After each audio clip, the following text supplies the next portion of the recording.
Hello, I'm Simon Whistler, you're watching TopTenzNet, and in the video today we're looking at the top 10 myths about guns. Firearms are a controversial topic worldwide, and while you've probably taken a side in the debate, there may be some assumptions you're making that colour your decisions. So I'm going to help you by going over some myths about guns on both sides of the fence, because it's always better to knowledgeably argue your subject than to proclaim ignorance. Just before we get started, I will say that this list is for entertainment and informational purposes only. Anyone who owns a firearm should seek out training and information about their legal use in the area which you live or visit. Number 10. Suppressors, aka silencers. This myth regularly shows up on lists of lies Hollywood tells you about guns, right next to if you run out of ammunition, throw away your gun. Suppressors, sometimes called silencers, are designed to reduce the speed and sound of the gas that propels the bullet out of the barrel of the gun. The way a cartridge works is that a pin or striker in the gun hits a primer, usually on the round, which ignites powder and sends the bullet projectile out of the barrel. By slowing the escaping gas, you can reduce the amount of sound produced. It can also work by reducing the speed of the bullet, reducing the sonic boom or crack. Again, you can reduce the sound, but you can't eliminate it. On most rounds, you can get a 30 to 40 decibel reduction. In quieter rounds, like the popular small game .22 caliber, this means a pretty significant reduction in volume from around 140 decibels to the 110 to 120 range. But still, that's a very loud sound, and repeated exposure can result in hearing loss. You should always have hearing protection when using firearms. Number 9. Semi-automatic firearms. When I say semi-automatic, many people have an image in their head of a man on a rooftop with an M16 pulling the trigger and firing off thousands of rounds. Again, this is thanks to Hollywood. This is a really false image. In a semi-automatic firearm, whether it's a pistol like the Glock 17, a rifle, including the controversial AR-15, or a shotgun, when the round is fired, the expanding gas from the cartridge launches the projectile and then opens the chamber, ejecting the spent cartridge, and if available, using a spring system to slide the next cartridge into place, ready for the next trigger pull. The gun will not fire the next round for you, and most guns are designed to prevent this from happening. This works out to one trigger pull per shot, similar to how you have to pull a trigger in a revolver to fire the next round.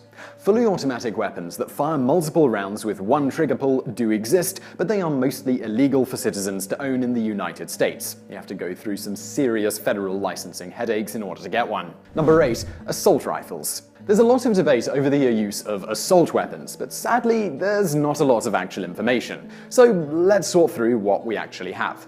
Many gun rights advocates argue that there's no real definition of an assault rifle, but they would be totally incorrect. The term assault weapon was legally defined in the 1994 assault weapons ban as a semi-automatic firearm with a detachable magazine that contains characteristics one would find on military firearms. Simply put, it's a civilian version of a military weapon. Gun control advocates argue that assault weapons are much more dangerous than the average hunting rifle, and they are equally wrong. The vast majority of add-ons that turn a hunting rifle into an assault rifle are mostly cosmetic. Pistol grips, folding stocks, flash suppressors, things that the shooter may appreciate but have no real bearing on the function of the gun or on its ability to fire rounds. These are semi-automatic weapons. One trigger pull per shot, just like a revolver or your granddad's hunting rifle. Number 7. Stand your ground. In the US, while you do have a right to defend your life with deadly force, there are two basic theories on how to apply that deadly force in self-defense: duty to retreat and stand your ground. A few states in the US use a legal standard called duty to retreat, which basically says that while you have the right to defend your life with deadly force, you need to make every possible reasonable effort to get away from your attacker before using that deadly force.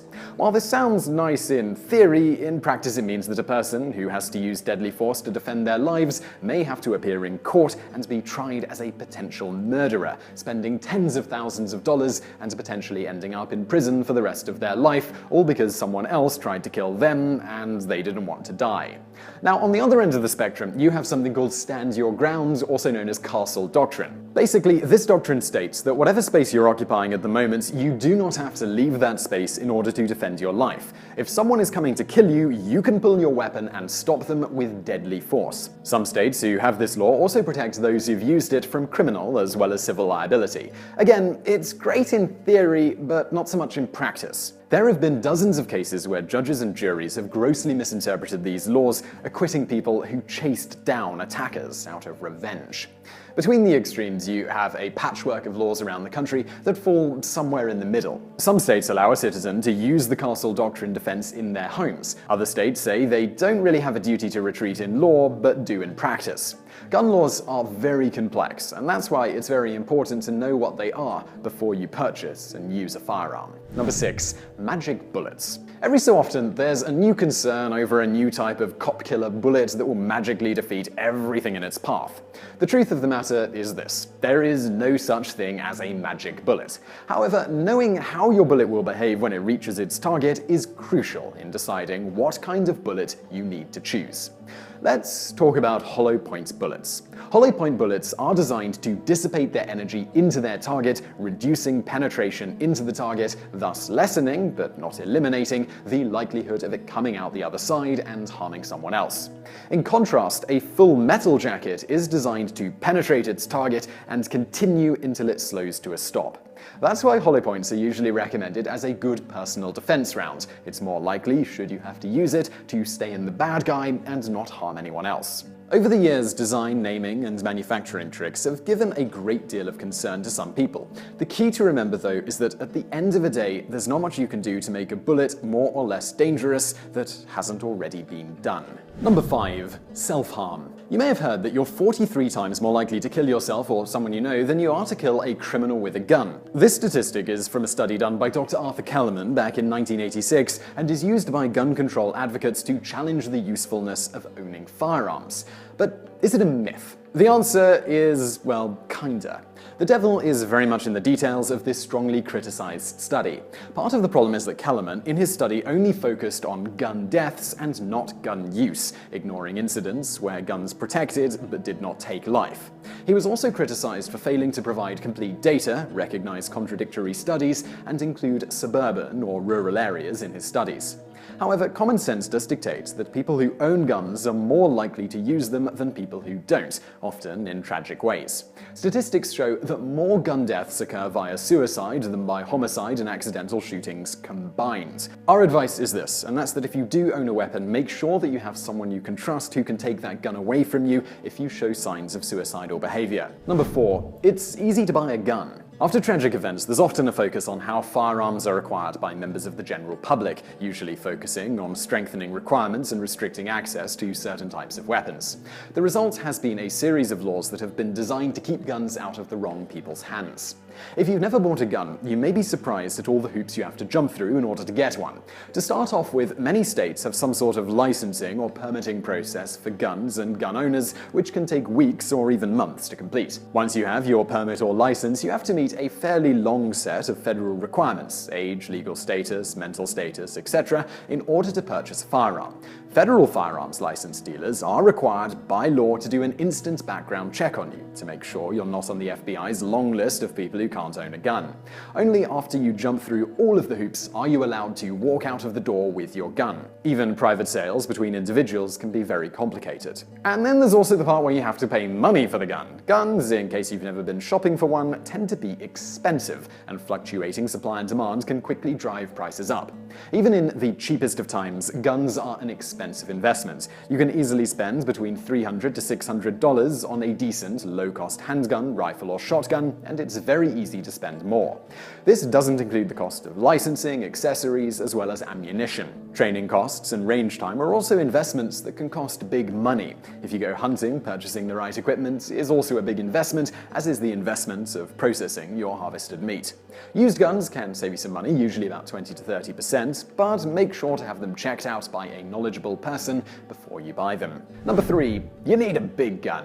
Why do you need an AR-15? It's a common enough question by those who favor gun control, and if your focus is personal defense, a smaller weapon would, well, probably suffice.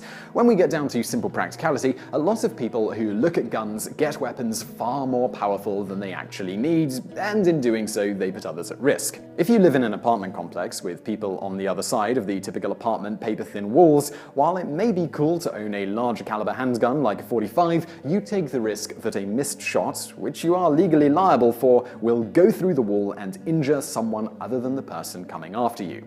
A smaller caliber firearm with the proper bullets can defend your life without creating a higher risk of injury.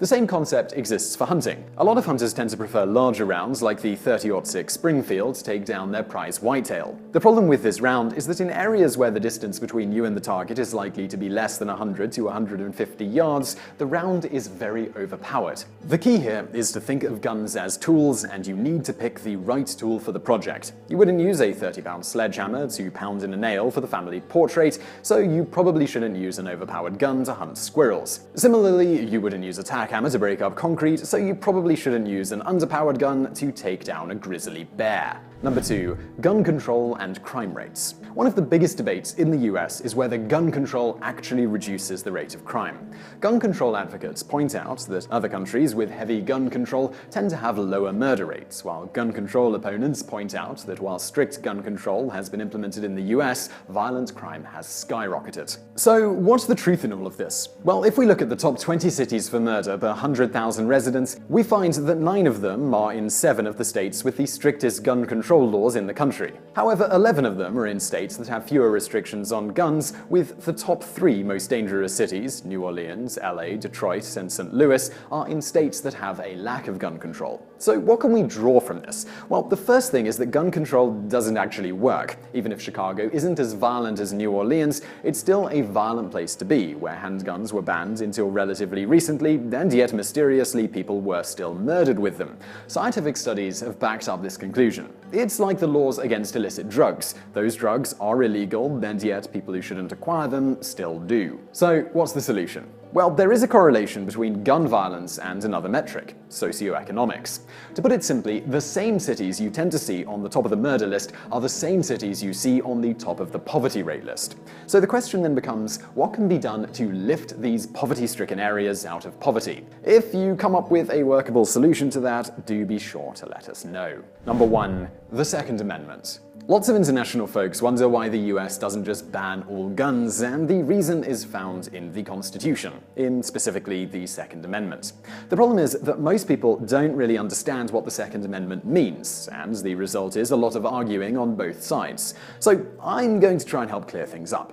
First, let's look at the text. A well-regulated militia being necessary to the security of a free state, the right of the people to keep and bear arms shall not be infringed. Now, to today's folks, the second part of the amendment is fairly clear, but that first section gives us a lot of pause. Gun control advocates argue that since most states have replaced the militia with the National Guard, then the right to keep and bear arms for the average citizen isn't really covered here. Therefore, gun ownership is a privilege, not a right, that should be revoked. So what's the problem? Well, that's not what the amendment says. You have to consider the historical context. The US was a country born of war, where the average citizen could grab his musket or Pennsylvania long rifle, walk out of the door, and join up with some other average citizens as a small militia group. They could be used to conduct small raids against the British and their militias to weaken the armies prior to everyone fighting in the big battles. When the war was over, the standing army was heavily reduced and the militias would be called up if needed. In other words, the militia was pretty much the military of the country. This leads us to 2 elements of interpretation. First, since common men could be called into service to protect the country, they would need to be armed, and so the right to bear arms would have been needed for national security. However, the other element is that because these men had just fought a revolution against the British militia and government, the right to bear arms represented the right of the citizens to protect themselves against a tyrannical government. In order to keep the government in check, the right to bear arms was needed. This second interpretation is backed up heavily by the recorded discussions on the amendments by Patrick Henry, Noah Webster, George Mason, James Madison, and ultimately by the Supreme Court in US versus Cruikshank and Presser versus Illinois. In other words, because a person could be called up to a militia and because the government could become a tyrannical dictatorship, the right of the people to arm themselves should not be infringed. Now, where the real debate kicks in is whether this right can be limited. And the answer to that question is, well, yes. Much like your First Amendment rights don't cover screaming fire in a crowded theater, your Second Amendment rights can be limited within reason. The Supreme Court said this in US versus Miller, where the government had the right to restrict certain firearms, in that particular case, a sawed-off shotgun. There's also been a few cases, including the recent District of Columbia versus Heller, that have determined the rights of the government to restrict firearms firearms access to felons and the mentally ill. In other words, the Second Amendment protects your right to bear arms, but can be reasonably limited for the purpose of public safety.